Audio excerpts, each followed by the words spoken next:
মা অসুস্থ মানুষের দোকানে দোকানে কেতলি ভৈরা পানি পৌঁছায়া দিত। মায়ের জীবন যুদ্ধ শুরু হয়ে গেছে। মা তো যে পেটে রাখে সে বুঝে সন্তানের কি মায়া। মা সিদ্ধান্ত নিছে যত কষ্ট হোক সন্তানগুলারে হাফেজ বানাতে হবে। কিন্তু জীবনের কি ভাগ্যের নির্মম পরিহাস। আল্লাহর পরীক্ষা শুরু হয়ে গেল। বাবা এত মারা গেল। মা অসুস্থ হয়ে বিছানায় পড়ে গেছে। বিছানায় পড়ে যাওয়ার পরে সন্তানদের কাছে খবর পাঠাইলো, শেষবারের মতো আমাকে দেখতে আসবা। কিছু নেককার মানুষের মৃত্যুর আগে আগে রব্বুল আলামিন বুঝাইতে চায় তোমার সময় নাই, মানুষের কাছ থেকে বিদায় নাও। আল্লাহু আকবার। আবার কিছু মানুষের হঠাৎ হয়, বিড়ি টান দিছে, এর ভিতরে আজরাইল আইয়া কল্লা চাপে ধরছে। চায়ের কাপে মুখ দিছে, এশারের নামাজ পড়ে নাই, ফজর হওয়ার আগে কবরের যাত্রী হয়ে গেছে। চার সন্তান বাড়িতে আসছে, ছোট্ট ঝুপড়ি টিনের ঘর। আইসা দেখলো মা পাটির বিছানায় শুয়ে আছে। মা বলতে আছে আমার পিঠের নিচ থেকে পাটির বিছানাটা সরাইয়া দাও। কেন মা? মা বলতেছে ওয়াজাআত সাকরাতুল মাউত, মৃত্যুর যন্ত্রণা শুরু হয়ে গেছে।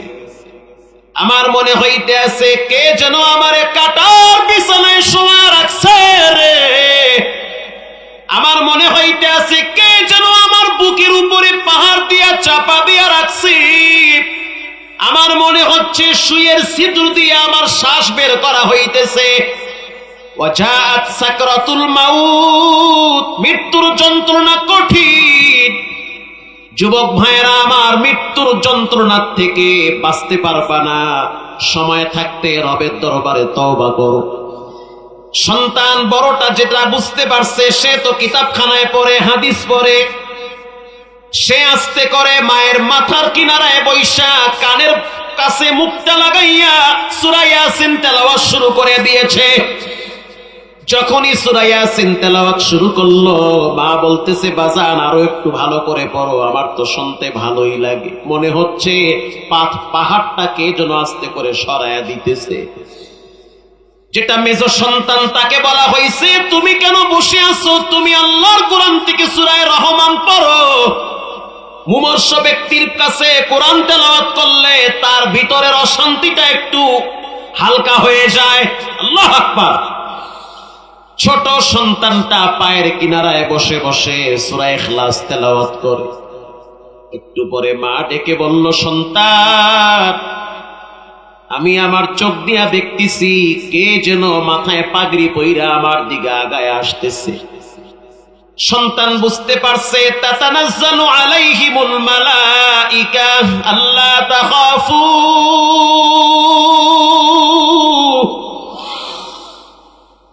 মৃত্যুর আগে আগে নেককার যদি হয় তাহলে ফেরেশতারা তার জান নেওয়ার জন্য তার দিকে নেককারের সূরত ধইরা আগাইতে থাকে। রব্বুল আলামিন বলেন ভয় নাই, টেনশন নাই, সারা জীবন তুমি রবের হক আদায় করছো, এখন তুমি আনন্দ চিত্তে রবের হুকুমে বের হয়ে যাও।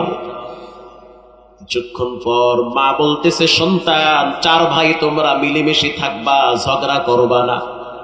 যদি সম্ভব হয় জুমার দিন আমার কবরের পাশে দাঁড়াইয়া একটু তেলাওয়াত করবা যেন রব্বুল আলামিন আমাকে ক্ষমা করে দেয়। চিন্তা করে দেখেন পরকালের কি টেনশন গো। পর্দার ভিতরের মা বোনেরা শুনে নেন, আখিরাতের চিন্তা একজন নারী বিছানায় শুয়ে পড়ছে, সন্তানদেরকে ওসিয়ত করে আমার মৃত্যুর পরে কবরের পাশে দাঁড়ায়া মাঝে মাঝে একটু তেলাওয়াত করবা যেন রব আমার একটু শান্তিতে রাখে।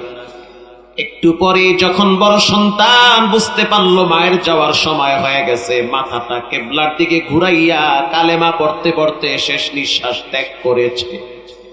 মৃত্যু হয়ে গেছে। প্রতিবেশী মহিলারা আইসা গোসল করাইয়া কাপনের প্যাকেট বানাইয়া তক্তার উপরে ফালায়া রাখছে। সিদ্ধান্ত হয়ে গেছে একটু পরেই লাশ দাফন হবে, জানাজা হবে। কে জানাজা পড়াবে? সবাই বলল জানাজা পড়াবে মাইয়েতের বড় সন্তান। বড় সন্তান অর্ধেক আলেম, এখনো পর্যন্ত ফুল মাওলানা হতে পারে নাই। বড় সন্তান বলতে আছে আমার মায়ের জানাজা আমার মেজো ভাই পড়াবি, কারণ আমার আমল দুর্বল, আমি চাই না আমার দুর্বল আমলের কারণে আমার মায়ের কষ্ট হোক। আমার মেজো ভাইয়ের আমল বড় সুন্দর। জিকির করেন লা ইলাহা।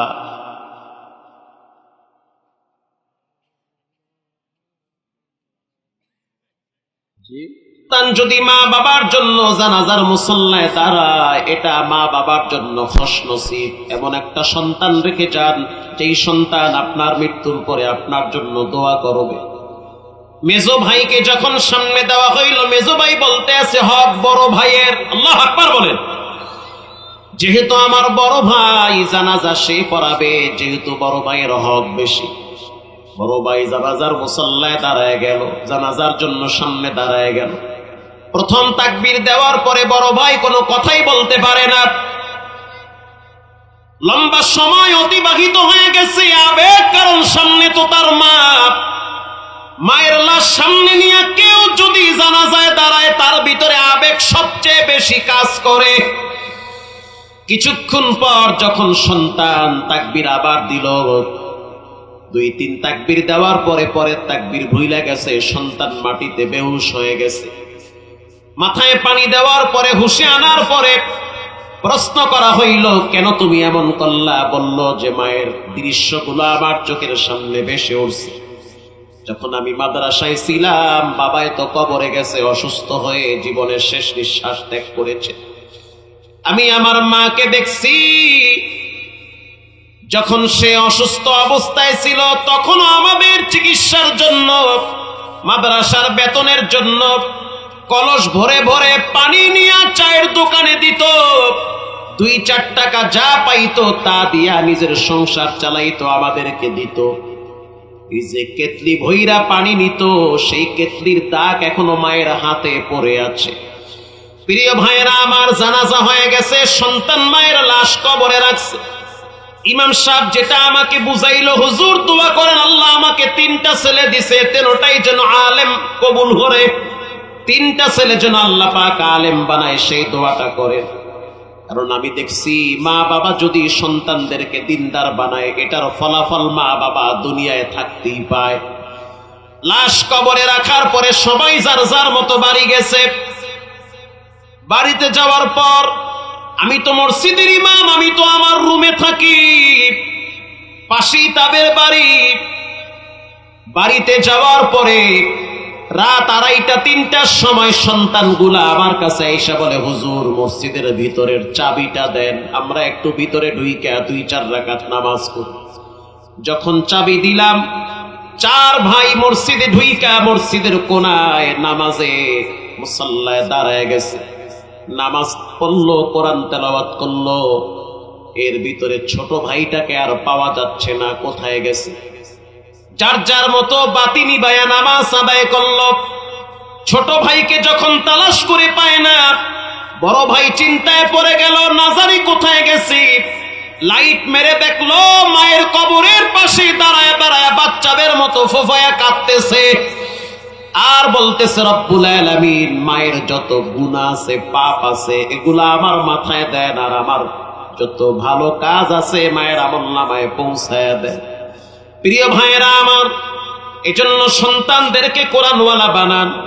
মা বাবা যারা আছেন, 3 সন্তান, একটাকে আলেম বানাবেন, ঘরের ভিতরে আল্লাহ বাতি জ্বালায় দিবে। সন্তানদেরকে দিনদার বানান, পরেশগার বানান, মুত্তাকিন বানান, কখনোই ছেলে মেয়েদেরকে বদ্দিন বানাবেন না।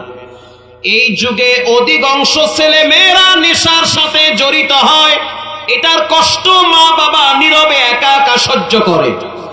প্রিয় ভাইয়েরা আমার, আমি সিদ্ধান্ত নিছি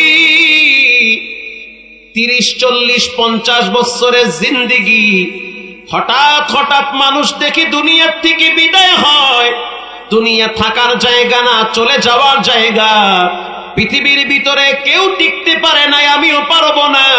অতএব আমি চিন্তা করে দেখলাম, আমার প্রত্যেকটা কথা যেন আল্লাহর কোরআন থেকে হয়। গুনাহ তো হবেই না, বরং প্রতিটা হরফে হরফে 10টা নেকি জমা হয়ে যাবে। কোরআনের প্রতি মহিলার কি পরিমাণ ভালোবাসার মহাব্বত। এ জীবনে আপনি কয়জন হাফেজের বাপ দেখছেন আমার জানা নাই। আমি 4 তারিখে বয়ান করছি বগুড়া গাবতলীতে, যেই মসজিদের উদ্যোগে বয়ান করলাম, যাওয়ার পরে শুনলাম মসজিদের মোতাওয়াল্লি যিনি, 9টা ছেলে 9টাই হলো কোরআনের হাফেজ, আবার মাওলানা। জামিল মাদ্রাসার মুহাদ্দিস সাহেব ছিল, কারবালার মুহাদ্দিস সাহেবরা ছিল। তারা আমাকে বলল, হুজুর যদি জান্নাতি মানুষ দেখতে চান এই মুরব্বির দিকে তাকান, 9টা ছেলে 9টাই কোরআনের হাফেজ। বাহিরের কথা বাদ দিলাম, আমার ঘরের ভিতরে তো প্রায় 6 থেকে 7টা কোরআনের হাফেজ। আলহামদুলিল্লাহ, সম্মান আল্লাহ কমায় নাই, ঠগায় নাই, বরং সন্তানদেরকে যদি আপনি কোরআনের তালিম দেন, সম্মান দেওয়া আর রিজিকের দেওয়ার দায়িত্ব নিয়েছেন কে? ফরিদপুর একটা মহল্লায় বয়ানে গেলাম, বললি সবাই চিনবেন, বলার দরকার নাই। যেই মহল্লায় বয়ানে গেছি, ইমাম সাহেব বলল, হুজুর জীবনে কত মানুষের জানাজায় গেছেন আপনি? আমি বললাম হিসাব নাই। সে আমাকে বলল, হুজুর জীবনে কত মানুষের লাশ কবরে রাখছেন? আমি বললাম ভয়েতে আমি মানুষ রাখতে পারি না, ডর লাগে আমার। সে আমাকে বলল, জীবনে কত মানুষের কবরের পাশে দাঁড়াইয়া জিয়ারত করছেন? আমি বললাম অভাব নাই। আমি তো কয়েকদিন আগেও সাইদি ফাউন্ডেশনে এশারের নামাজ পড়ছি, কংসনগরে বয়ান করলাম, এশারের নামাজ পড়লাম পিরিজপুরে সাইদি ফাউন্ডেশনে। নামাজের পরে দেখলাম ছোট ছোট বাচ্চারা শহীদ আল্লামা দেলোয়ার হোসেন সাইদি রহিমাহুল্লাহর কবরের পাশে দাঁড়ায় দাঁড়ায় কোরআন তেলাওয়াত করে। কিছু মানুষ কবরে যায়, তার জন্য মানুষ দিল থেকে দোয়া করে। আবার কিছু মানুষ মরার পরে কিছু মানুষ বলে আরো আগে মরা উচিত ছিল। মানে এই পরিমাণ জ্বালাইছে, দুর্নীতি করছে, মরা উচিত ছিল আরো 10 বছর আগে। ও 10 বছর দেশটাকে খাইয়া লাইছে।